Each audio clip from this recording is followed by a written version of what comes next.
Hello everybody, welcome back to my channel.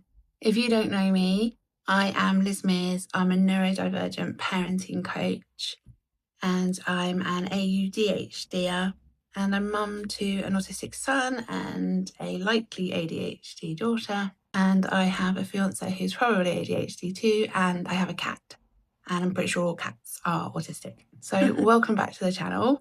Thank you so much for being here. I come to you this morning to say that I am keeping myself from going over the ledge into burnout.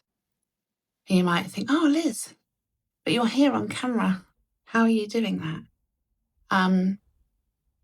Because I have got better at understanding when I am heading towards burnout. And funnily enough, I think the family have grown enough now to understand that mummy's hitting burnout and mummy needs time. And so I've had some quiet time just to kind of think to myself. And also perimenopause woke me up at 5:30 this morning. So that was helpful.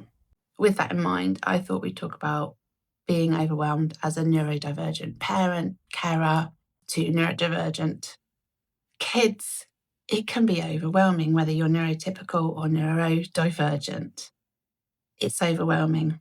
But this one is for my neurodivergent parents and carers, because there is a certain type of tired and overwhelm that comes with not only regulating yourself, but regulating your kids too.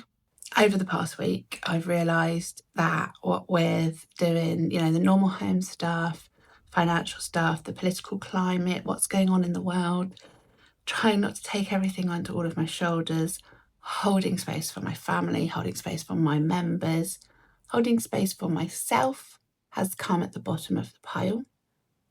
And I have come to a point now where I realise when I'm getting completely overwhelmed and how I have broached that subject with my family over the time.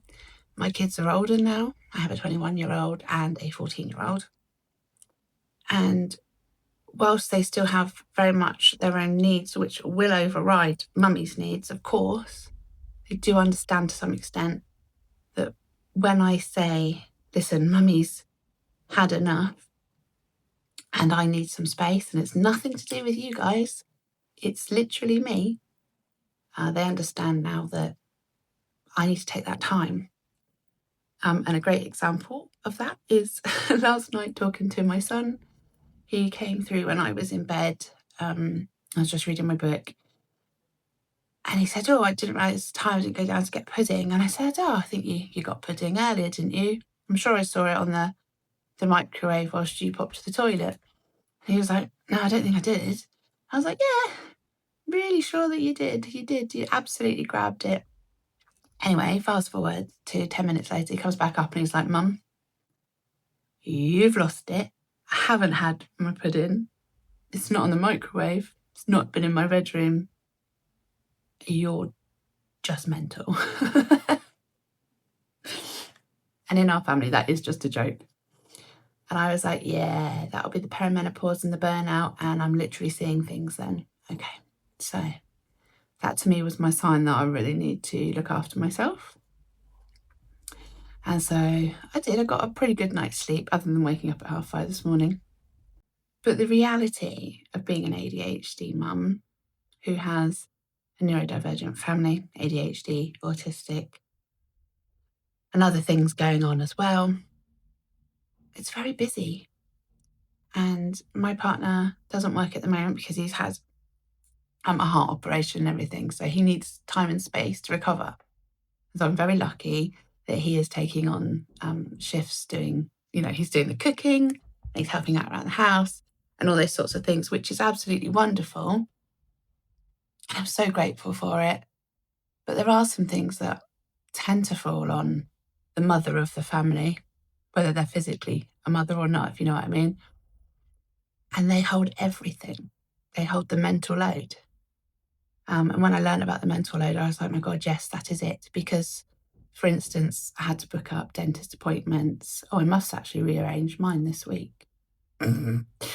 Of doctor's appointments, filling out forms, doing this, that, the other, making sure that, PIP's gone through for my son and the rent is coming in and XYZ is happening and when's the shopping coming and what do we need in the shopping, and anticipating when I will next be able to get to the shop. So how much do I need to get in? Do I need to get in enough for the week? Or do I need to make it longer or shorter? And it's all those mental load things that are really tiring. And so whoever is in that position in your house, I feel for you. It's a lot to do for one person. And obviously alongside that, personally, we're doing GCSEs home education. That's a lot.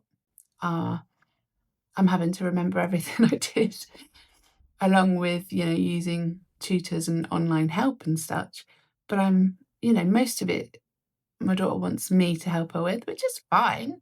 But it is making my brain hurt again because I'm having to remember it all. And then there's those of you that have got kids that are in school or technically on roll and you're trying to get them into school. And it's an awful lot. And before anybody gets their panties in a twist, I'm not saying that this is the kids' fault. I'm not blaming neurology. They've got the same neurology as me. I'm saying that the system that we are in, be it the education system, the government system, life system, the structures that we operate in, don't fit neurodivergent people particularly well. And I don't think they fit anybody particularly well, actually. The problem is not kids. The problem is not us.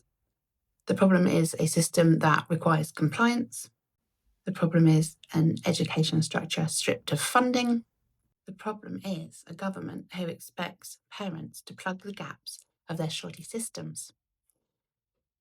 I have had to take on the roles of therapist as well as mum, taxi driver, lawyer, advocate, you name it, I've had to do it. And I just wanted to come in here today to let you know that I see that it's hard and I'm here with you despite having fluffy pink hair and a bit of makeup on. Sometimes the most radical thing we can do is to remember our own boundaries and what we need in this lifetime.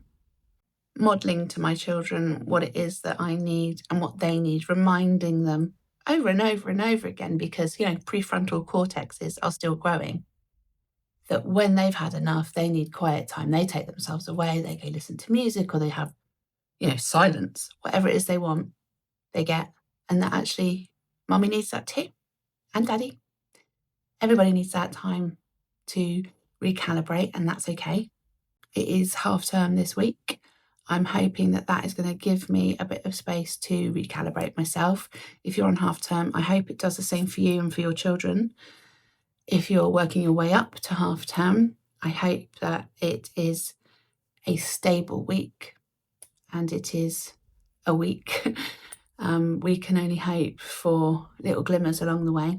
So as you go about your week, remember that you chose to be a parent, but you didn't choose the stupid structures that are falling apart all around us. Those are not your responsibility. Yes, it's your responsibility to look after your children and work the best you can for them, but don't beat yourself up if those systems are not working effectively. Just do what you can for you and your children to keep them safe right now. That's what matters.